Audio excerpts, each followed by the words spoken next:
Assalamualaikum warahmatullahi wabarakatuh. Innal hamdalillah nahmaduhu wa nasta'inuhu wa nastaghfiruh wa na'udzu billahi min sururi anfusina wa min sayyiati a'malina. May yahdihillahu fala mudilla lahu wa may yudlil fala hadiyalah. Asyhadu an la ilaha illallah wahdahu la syarikalah wa asyhadu anna Muhammadan abduhu wa rasuluh. Allahumma salli wa sallim ala sayyidina Muhammadin wa ala alihi wa ashabihi wa man tabi'ahum bi ihsanin ila yaumiddin, amma ba'd. Kaum muslimin wal muslimat, para pecinta ilmu syar'i,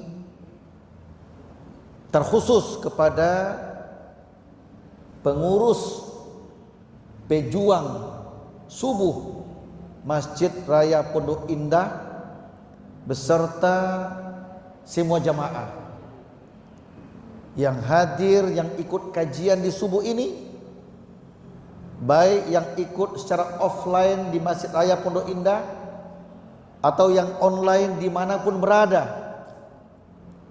Saya doakan semoga semua kita dengan sarana ikut kajian ini Allah angkat derajat kita, Allah ampuni dosa-dosa kita, Allah permudah kita ke surganya karena kita berusaha keras untuk menghadiri taman-taman surga dunianya.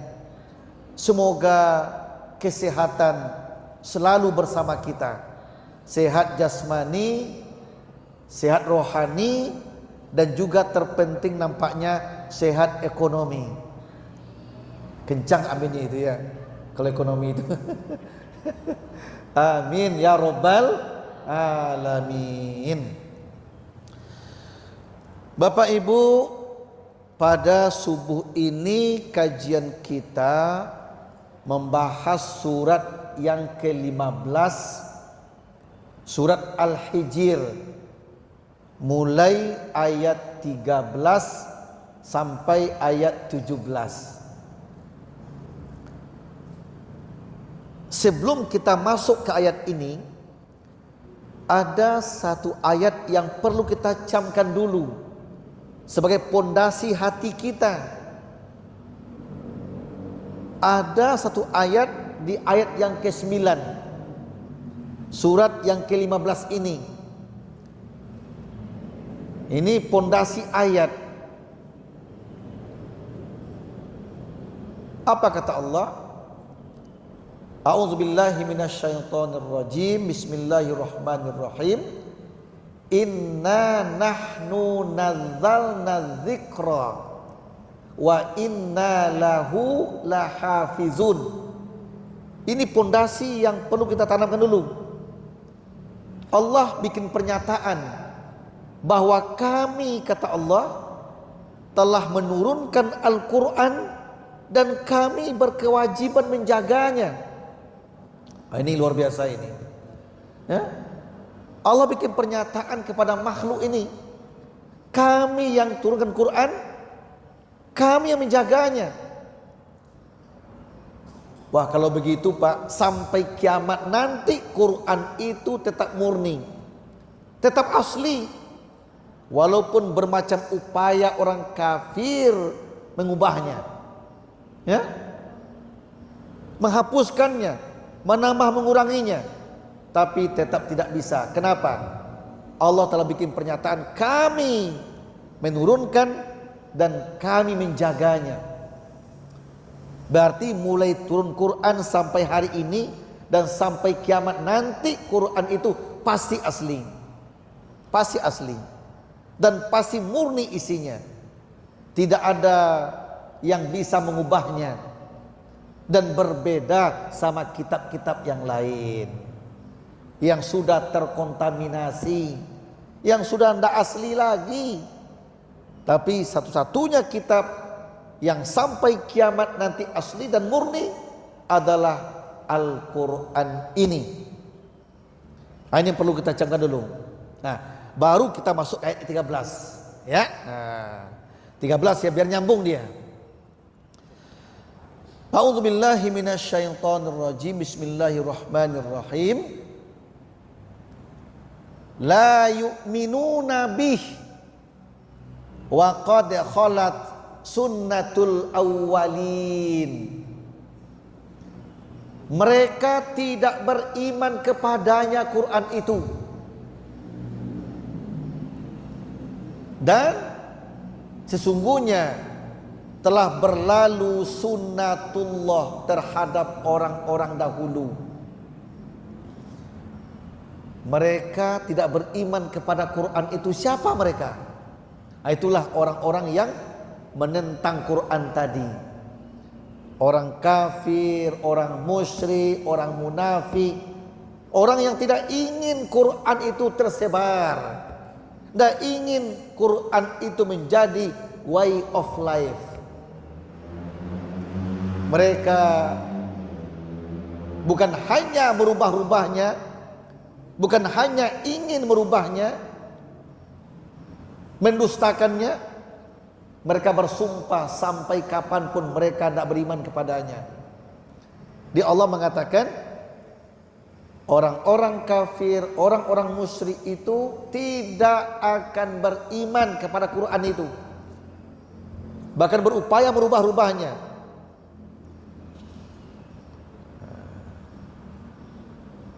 Jadi walaupun mereka tidak beriman, walaupun mereka mengingkarinya, walaupun mereka ingin merubah-rubahnya, tapi yakinlah Bapak Ibu, Quran itu tidak bisa dirubah oleh siapapun. Tidak bisa ditambah kurangi oleh siapapun, baik oleh muslim ataupun oleh kaum kafir. Karena Allah yang menjamin kemurniannya dan keasliannya. Alhamdulillah, alangkah bahagianya kita Pak, tinggal terima beres Quran itu. Tinggal baca, tinggal pahami, tinggal dalami, tinggal amalkan. Gak sulit. Ya sama juga sekarang ya. Indonesia kan udah merdeka Pak. Itu dulu untuk merebutnya tuh gak gampang. Untuk merdeka tuh gak gampang Pak. Pertumpahan darah, perjuangan harta benda jiwa raga itu. Para pahlawan dulu itu gak gampang merebutnya dari penjajah. Korban nyawa, korban jiwa, korban harta benda. Tapi alhamdulillah, dengan rahmat dan kuasanya Allah, Indonesia merdeka. Nah, kita sekarang kan enteng kerja kita, tidak merebut kemerdekaan lagi, cuma mengisinya, mempertahankannya.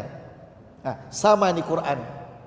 Ya, kita tidak susah payah. Ya, dari awal Quran turun tidak, kita terima jadi Pak.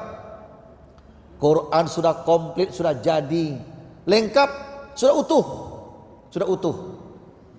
Tinggal kewajiban kita mempelajarinya, ya, mengkajinya, memahami isinya dan amalkan. Itu saja. Dan mengimaninya. La raiba fihi hudal lil muttaqin. Jangan sampai ada keraguan padanya walaupun satu ayat. Kita wajib mengimaninya. Ayat per ayat, surat per surat, utuh 30 juz, itu murni dari Allah. Itu kalam Allah, itu undang-undang Allah, syariat Allah untuk mengatur hidup manusia ini, agar hidup mereka aman, tentram, nyaman, tenang, selamat dunia akhirat. Itulah fungsi Quran diturunkan. Cuma sayang masih ada juga kelompok-kelompok kecil atau mereka jumlahnya besar yang mengingkari Quran itu ada saja. Itulah kaum kafir namanya.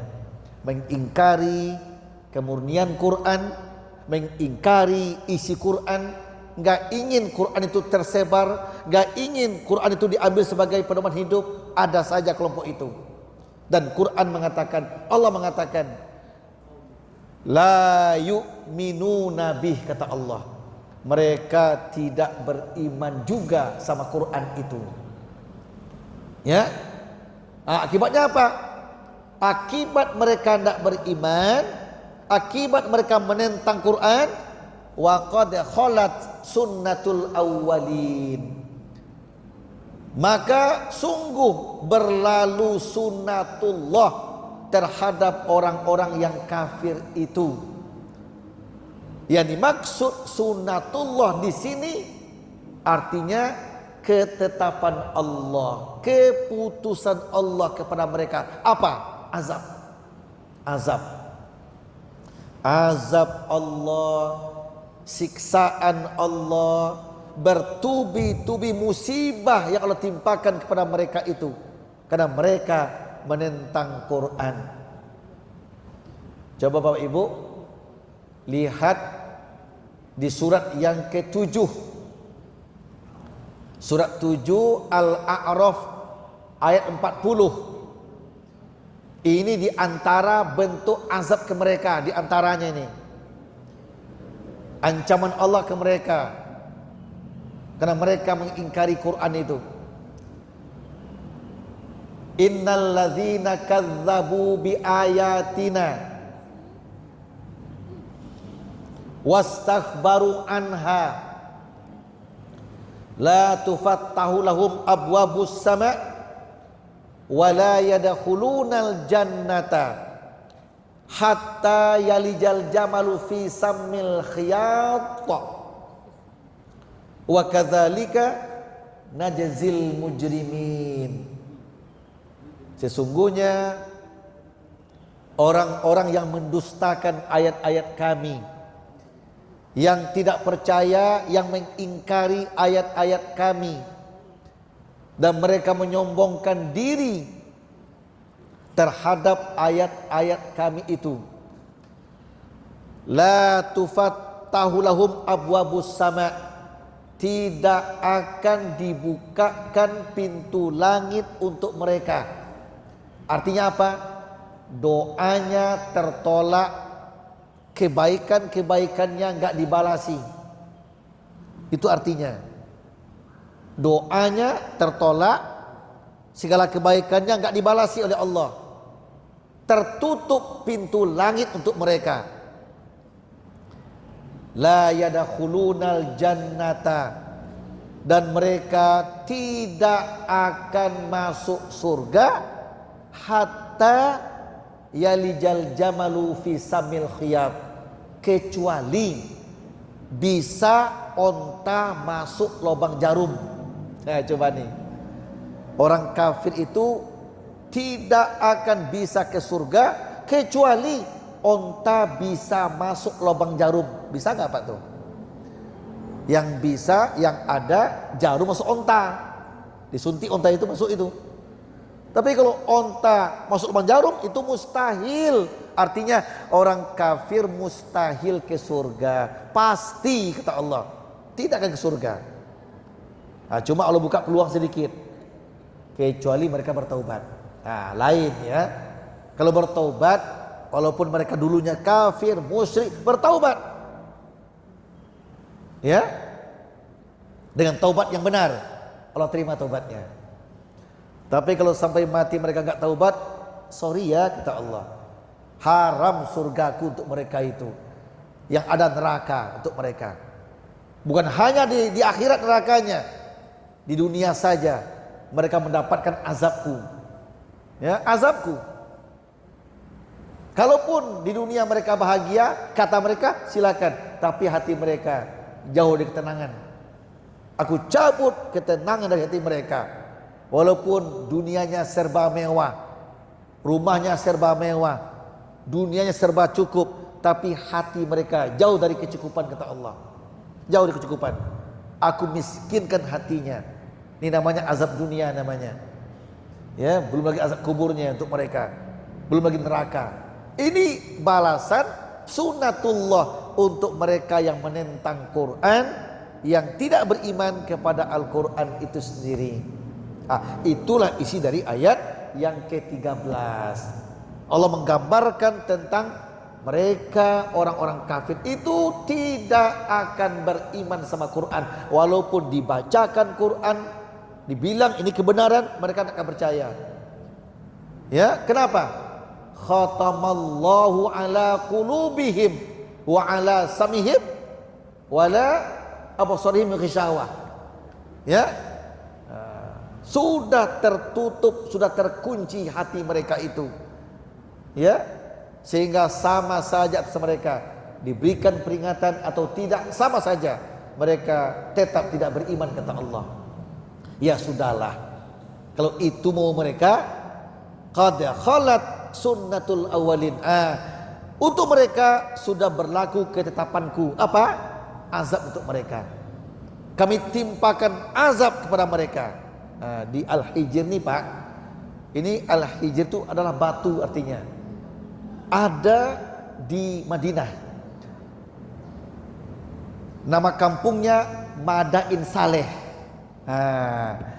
Sekitar 400 kiloan lah, 200 kilo, 400 kiloan ya, dari Madinah itu ke daerah sana. Ada satu kampung namanya Kampung Al-Hijr namanya. Kampung Al-Hijr. Ini surah Al-Hijr. Ada Kampung Al-Hijr namanya, Kampung Batu. Ya, ini bekas-bekas umat Nabi Solehnya dulu. Ya, kampung-kampung orang yang ingkar dengan nabinya, dengan kitab yang turun kepada mereka. Sehingga ya Allah hancurkan negerinya. Kalau Bapak Ibu sekarang ke sana nih, berkunjung ke kota Madain Saleh, kota Al-Hijr itu, Masya Allah mengagumkan dunianya Pak. Saya ke sana kaget juga ya. Pas kita masuk gerbangnya, Masya Allah, lihat pandangan kita ke kanan, terus ke kiri, itu kampung itu Pak dilingkari oleh gunung batu semua. Gunung batu. Dan batu itu diukir dengan tangan, dengan pahat. Ini kehebatan umat-umat dulu. Kekuatan mereka, kecanggihan otak mereka itu canggih-canggih, hebat-hebat. Mereka bukan bodoh, pintar-pintar mereka. Sehingga gunung batu dipahat jadi rumah, jadi istana. Saya pernah masuk dalamnya. Ada bentuk rumah Pak, saya masuk dalamnya. Masuk dalamnya Pak, ya, batu dipahat Pak jadi rumah, saya masuk. Pas masuk ada ruang tamunya, ada ruangan dapurnya, ada kamarnya. Masya Allah, ini gunung batu dipahat pakai tangan Pak. Betapa kuatnya mereka itu, berapa cerdasnya mereka, pintarnya mereka. Cuma sayang hati mereka terkunci untuk kebenaran. Nah ini sayangnya. Jadi kalau kita sekarang, jangan banggakan ke Allah kehebatan kita, canggihnya otak kita, kekuatan kita. Jangan banggakan ke Allah. Kenapa? Belum seberapa kuatnya kalian dibandingkan orang-orang dulu, kata Allah. Cuma sayang mereka kafir kepadaku, ingkar kepadaku. Akibatnya kami timpakan azab ke mereka.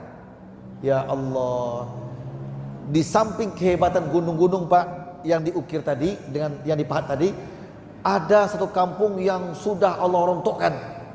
Tinggal lagi puing-puingnya Pak. Rumah-rumah yang Allah hancurkan, tinggal puing-puingnya. Mereka mati bergelimpangan. Sekarang ke sana masih ada tuh puing-puingnya, nggak dibereskan. Ini iktibar, pelajaran. Ini sunnatullah untuk mereka orang dulu yang mengingkari ayat-ayat kami. Yang hidup akhir zaman, kata Allah. Kalian sadarlah. Jangan tiru mereka. Mereka ingkar kepadaku, kalian jangan ingkar pula kepadaku. Kalian ingkar, akibatnya kalian seperti mereka, ku azab, kata Allah. Itu makna dari wa qad khalat sunnatul awwalin itu. Telah berlaku sunnatullah atau keputusanku untuk mereka. Apa? kami timpakan azab kepada mereka. Kami hancurkan kampung kota mereka tinggal itu. Kami porak-porandakan rumah-rumah mereka sehingga mereka mati bergelimpangan. Dan mereka kami ganti dengan generasi berikutnya. Nah, ini isi ayat yang ke-13 ya.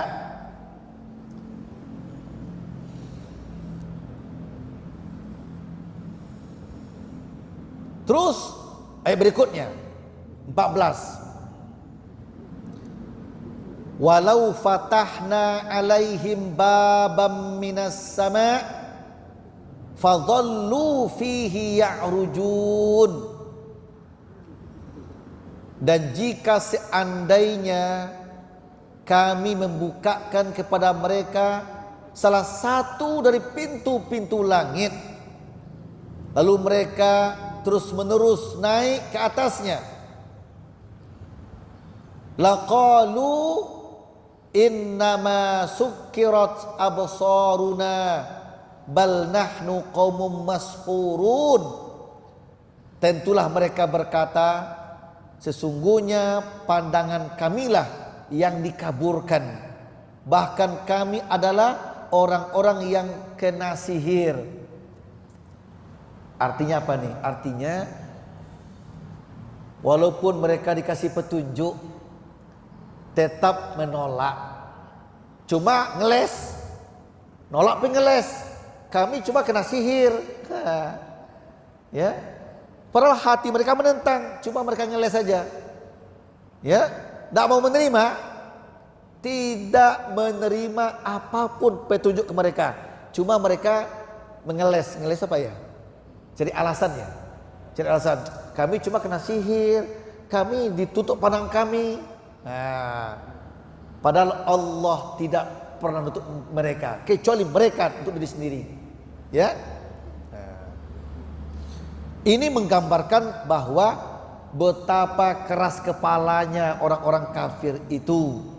Meskipun mereka melihat tanda-tanda kebesaran Allah, tetap menolak. Tetap menolak.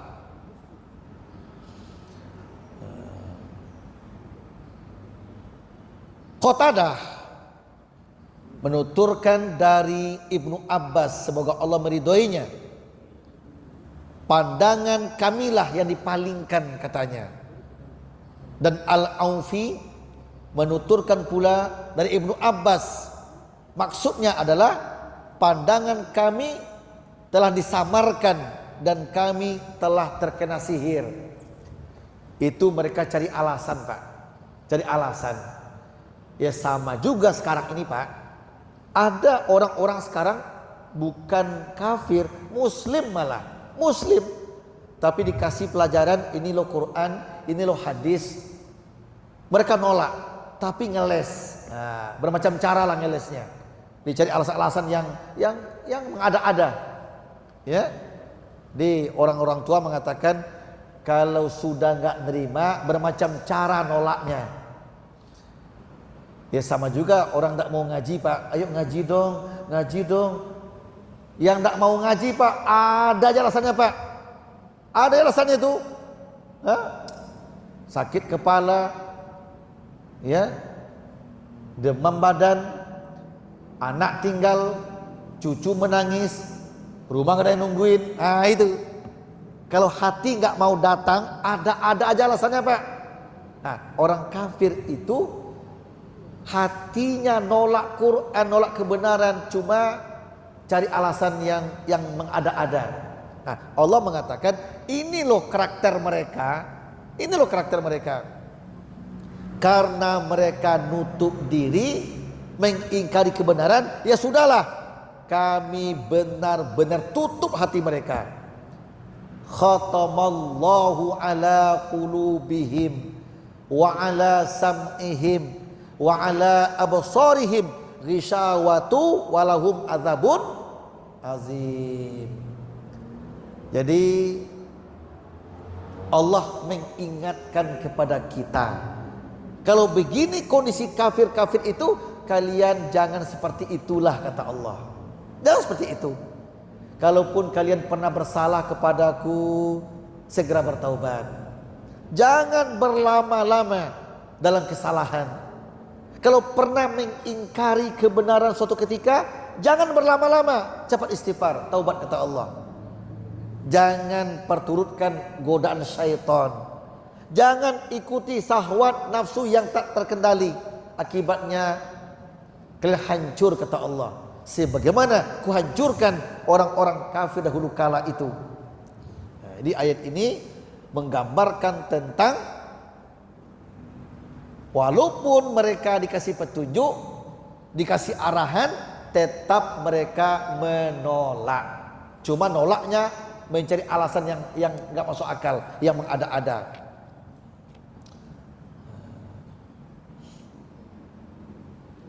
Bahkan mereka seperti apa? Sukirat absaruna. Nah ini kata Ibnu Zaid dalam tafsirnya, sukirat artinya apa? As-sakhran, yakni orang yang mabuk atau hilang akal. Nah, seperti mereka itu orang mabuk. Orang mabuk coba lihat Pak, dikasih peringatan mereka dengarkan nggak? Orang nggak sadar, orang mabuk, dia ketemu nih orang mabuk jalan raya nih orang mabuk, ya kasih pelajaran dia, kasih peringatan dia dengarkan tidak? Oh tidak. Kenapa? Akalnya tidak normal. Jadi orang kafir ini seperti itu kata Allah. Berarti mereka seperti orang mabuk, ya.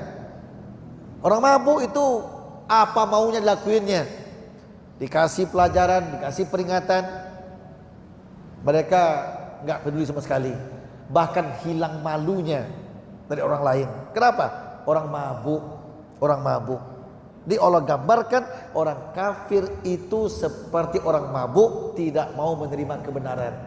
Ya, ini isi ayat yang ke-14 dan ayat yang ke-15. 16. Walaqad ja'alna fis samaa'i burujan wa zayyannaha lin-nazirin. 17. Wa hafiznaha min kulli syaitonir rajim. Kita sampai 17 ya. Sampai 17 ya. Itu sebenarnya koma, itu belum titik itu sebenarnya. Ayatnya koma itu, gantung sebenarnya. Gantung Mbak. Wa hafiznaha min kulli syaitonir rajim. Nah, gantung dia. Nah, coba terjemahkan ya. Sesungguhnya kami telah menciptakan gugusan bintang-bintang di langit, dan kami telah menghiasi langit itu bagi orang-orang yang memandangnya. Nah, illa, akan kecuali, ada sambungannya nih. Ya, illa manis taraqas sam'a fa'atba'ahu shihabun mubin. Kami telah menciptakan gugusan bintang-bintang di langit, dan kami telah menghiasi langit itu bagi orang-orang yang memandangnya. Wa hafiznaha, dan kami menjaganya dari tiap-tiap syaitan yang terkutuk. Nah ini sampai sini ya. Dan kami menjaganya dari tiap-tiap syaitan yang terkutuk. Nah, artinya apa? Artinya Allah mengungkapkan tanda-tanda kekuasaannya yang ada di langit dan di bumi. Ya, Allah mengungkapkan tanda-tanda kekuasaannya di langit dan di bumi. Allah menyebutkan bahwa Dia telah menciptakan langit dengan ketinggiannya. Nah, di Allah sebutkan Allah ciptakan langit dengan ketinggiannya, dan bintang-bintang serta planet yang menghiasinya. Ini bukti kekuasaan Allah di langit. Diciptakan langit bertingkat-tingkat dengan sangat tinggi yang tak bisa manusia menjamahnya. Di samping itu ada pula bintang-bintang serta planet yang menghiasinya. Matahari termasuk itu bintang-bintang yang terbesar. Ya. Orang yang merenungi dan memikirkan keajaiban-keajaiban dan tanda-tanda yang nyata pasti akan terpana karenanya. Jadi kalau hati terbuka, Pak, mengamati tentang langit saja dan segala isinya, hatinya terpana dan akan beriman dia. Kalau dia orang kafir akan masuk Islam dia. Ya. Dia akan terpana, terpukau, akan kagum melihat indahnya langit dengan tingkatannya dan isi-isinya. Akibatnya dia akan mencari siapa ya pencipta langit yang indah ini. Ya, dia cari tuh. Ini yang indah, wah Allah, siapa yang menciptakan ini? Gedung saja yang hebat desainnya, yang hebat mentereng ke langit, ya. Orang akan tanya, ini siapa yang buat gedung ini? Siapa pemborongnya? Cari dong. Aku ingin dia borong rumahku nanti. Akan dicari orang, Pak. Sama. Allah menginginkan, Pak, menginginkan dengan indahnya langit ini, dengan segala isinya, sempurna hiasannya. Harapan Allah, Pak, harapan Allah yang punya akal meneliti langit ini sehingga mereka itu akan beriman. Itu maunya Allah. Itu maunya Allah. Ya. Mujahid dan Qatadah mengatakan bahwa yang dimaksud buruj di sini adalah gugusan bintang-bintang. Nah, sehingga Allah memperjelas ayat ini pada surat Al-Furqan ayat yang ke-61. Al-Furqan 61 apa kata Allah? Tabarakalladzi ja'ala fis sama' burujan wa ja'ala fiha sirajan wa qamaran munira wa qamaran munira. Maha suci Allah yang menjadikan di langit gugusan-gugusan bintang dan dia menjadikan juga padanya matahari bersinar dan bulan bercahaya.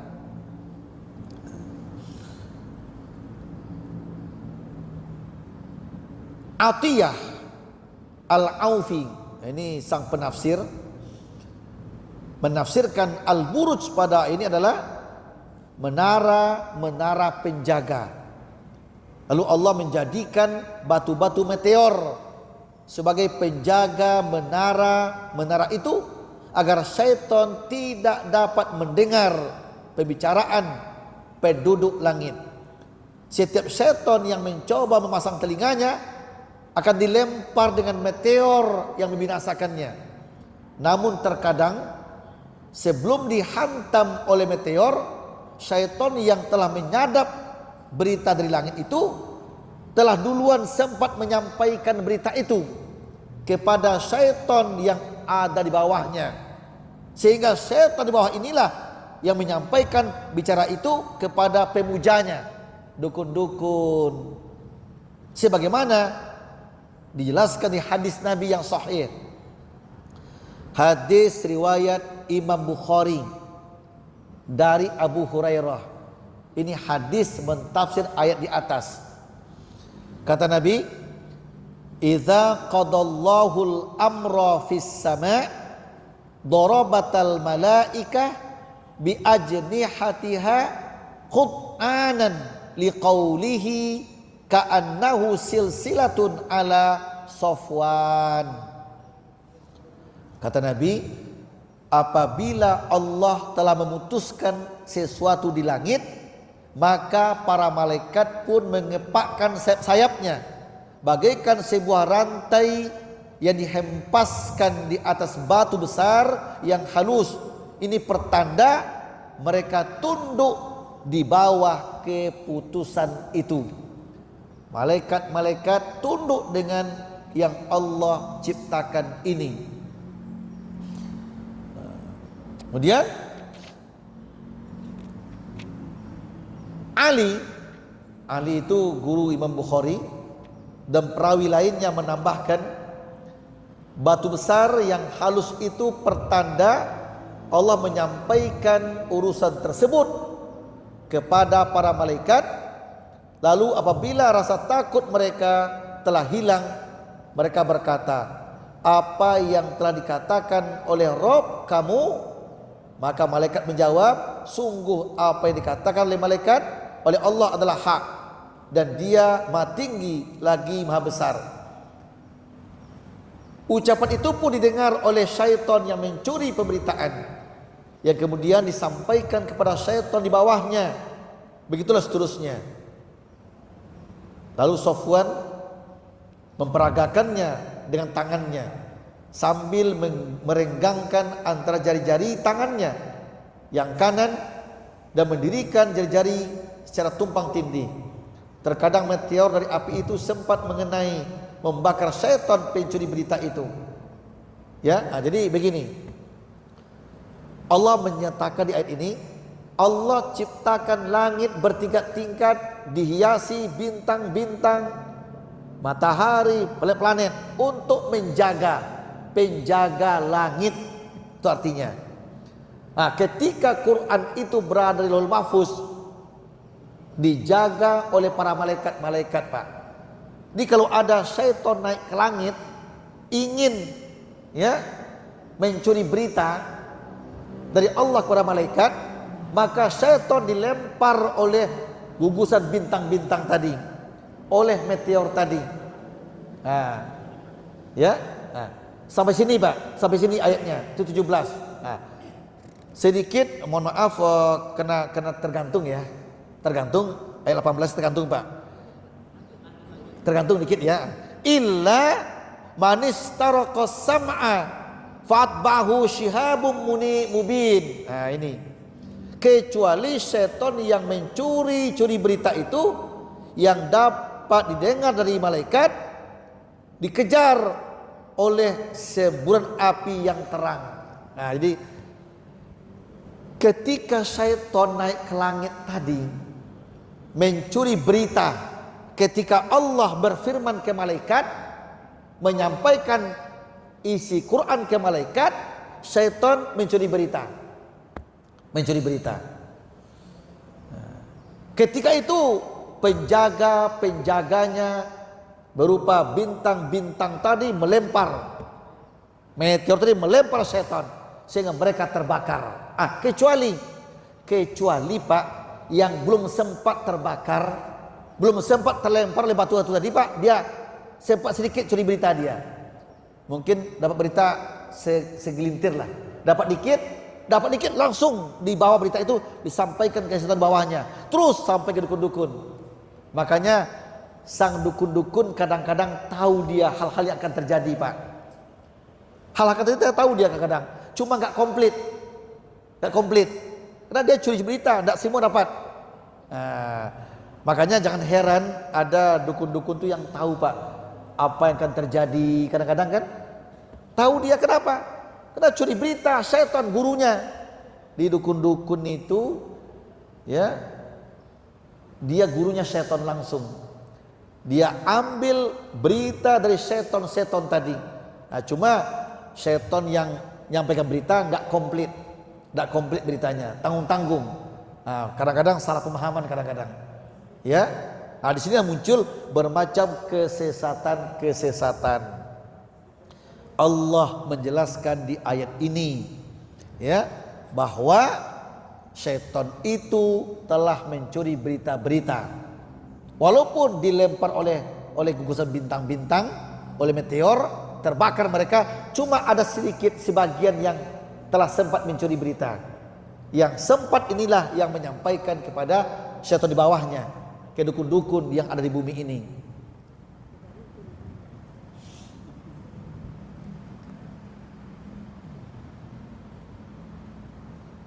Ini seperti firman-Nya kan begini ya.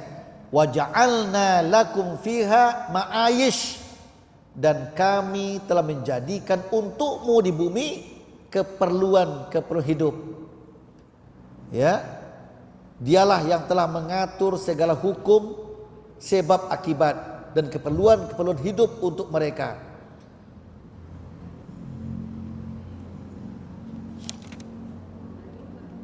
Hah?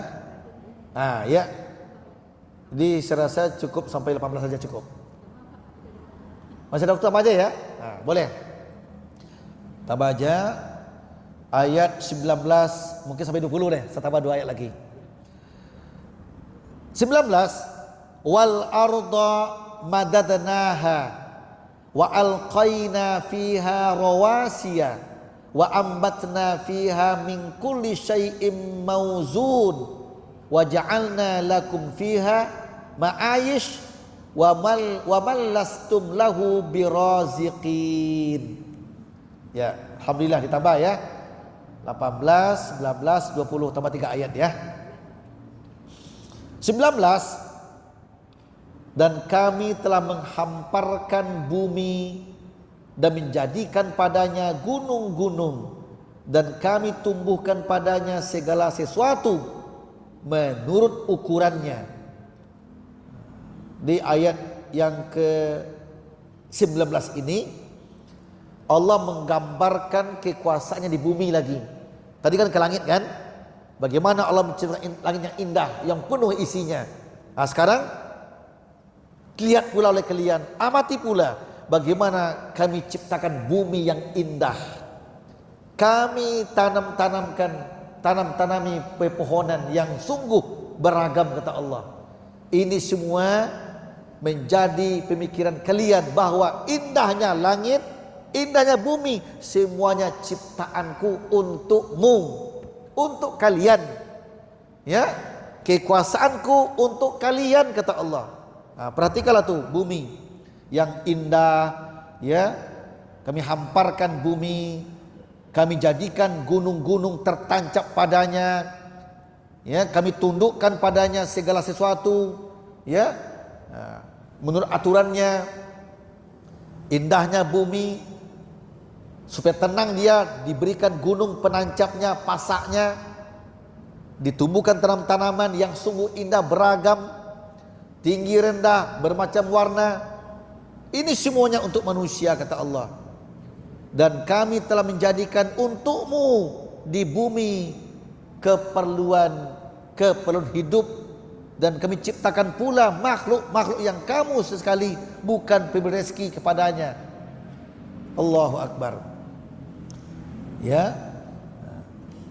Melewati ayat ini Allah menjelaskan tanda-tanda kekuasaannya agar kita mengagumi penciptanya, dengan tujuan agar kita mensyukuri nikmat itu dan bertambah beriman kepada Allah dan menampakkan ketaatan kepadanya. Allah telah siapkan segala sesuatu untuk kebutuhan kita. Jadi Bapak Ibu, sebelum kita hidup ini sudah disiapkan oleh Allah rezeki kita. Sebelum hidup ini sudah disiapkan oleh Allah fasilitas hidup. Masya Allah. Ya, sehingga ke langit, ke bumi, ke dalamnya, yang ada di dalamnya, semuanya untuk manusia Allah ciptakan. Nah, sekarang gunakanlah akalmu menganalisa itu, gunakan akalmu sehingga bumi ini bermanfaat untukmu, kata Allah. Nah, di ayat ini agak beda dengan ayat yang tadi. Kalau tadi ancaman Allah kepada orang kafir yang mengingkari Quran, yang enggak mau percaya sama Quran, ini ancamannya. Sekarang Allah menggugah hati kita agar dengan adanya indah langit, indahnya bumi, fasilitas yang serba lengkap ini, agar kita semakin bersyukur kepada Allah, semakin tunduk kepadanya, dan gunakanlah nikmat itu untuk kemaslahatan. Masya Allah. Saya ingat Pak, ayat ini ada kaitan dengan pasal 33 Undang-Undang 45. Ada kaitannya nih Pak. Apa kaitannya? Allah menciptakan manusia, setiap kelompok ada pimpinan. Indonesia yang luas ini, yang orang mengatakan surga dunia, serba lengkap isinya, ada pemimpinnya yang ngolahnya. Pemimpinnya yang ngolah bumi Indonesia ini digunakanlah untuk kemakmuran rakyat Indonesia. Ini pasal 33. Ini sesuai dengan Quran Pak sebenarnya. Al-Quran pasal 33 cocok itu. Ya. Kami ciptakan bumi dengan segala fasilitasnya, lengkap isinya, tanam-tanaman, tumbuh-tumbuhan, buah-buahan, bahkan binatang ternak yang bermacam-macam, beragam-ragam rasanya, semuanya untukmu, galilah. Pasal 33, negara diberi amanah untuk mengelolanya. Yang punya bukan negara, tidak. Yang punya Allah. Lillah ma fis samawati wa ma fil ard. Apapun yang di langit, apapun yang di bumi, semuanya milik Allah. Cuma di Indonesia negara diberi amanah untuk mengelolanya. Amanah nih Pak. Pemimpin eksekutif, legislatif, yudikatif diberi amanah untuk mengelola bumi ini. Tapi untuk apa? Untuk kemakmuran rakyat. Sebenarnya ayat ini, pasal 33 ini sinkron, cocok. Kalau yang diberi amanah itu betul-betul amanah, ini ladang amal untuk ke surga mereka Pak. Badan eksekutif siapa tuh? Pemerintah ya. Legislatif DPR ya. Yudikatif penegak hukum, kan begitu ya. Nah, kalau yang bertiga ini betul-betul amanah. Ini amanah Allah kepada kami. Ya, kami kelola kekayaan Indonesia yang seperti surga ini. Kami kelola semuanya dan kami gunakan untuk kemakmuran rakyat kami. Ke surga mereka Pak. Yakinlah, ke surga mereka. Ke surga. Kenapa?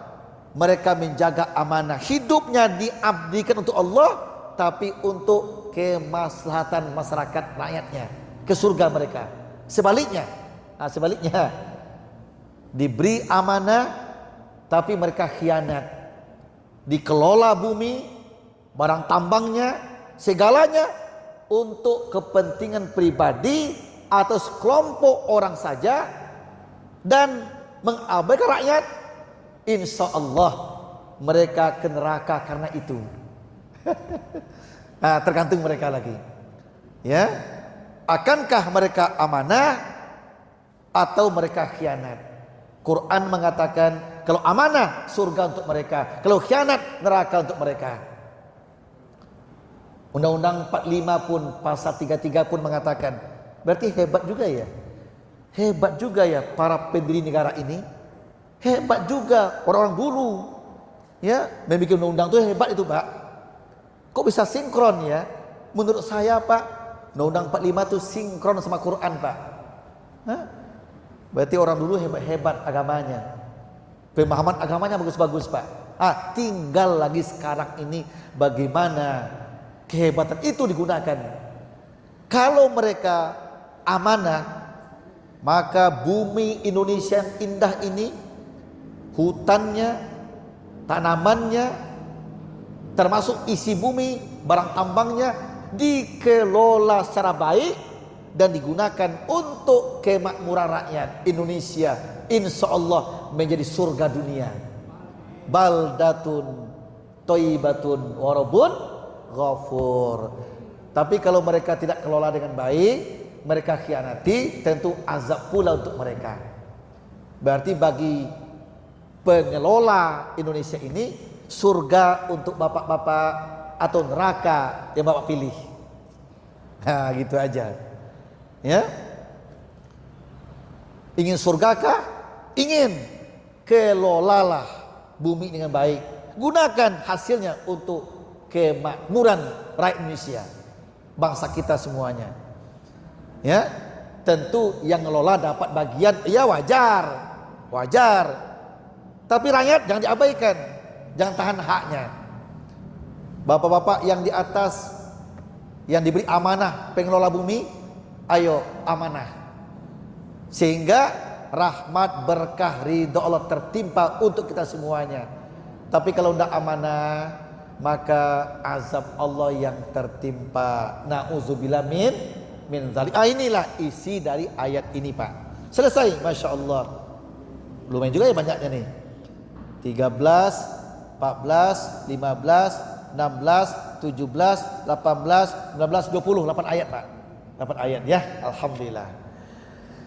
Terima kasih Bapak Ibu yang telah ikuti kajian tafsir. Silakan kita perbanyak waktu untuk dialog ya.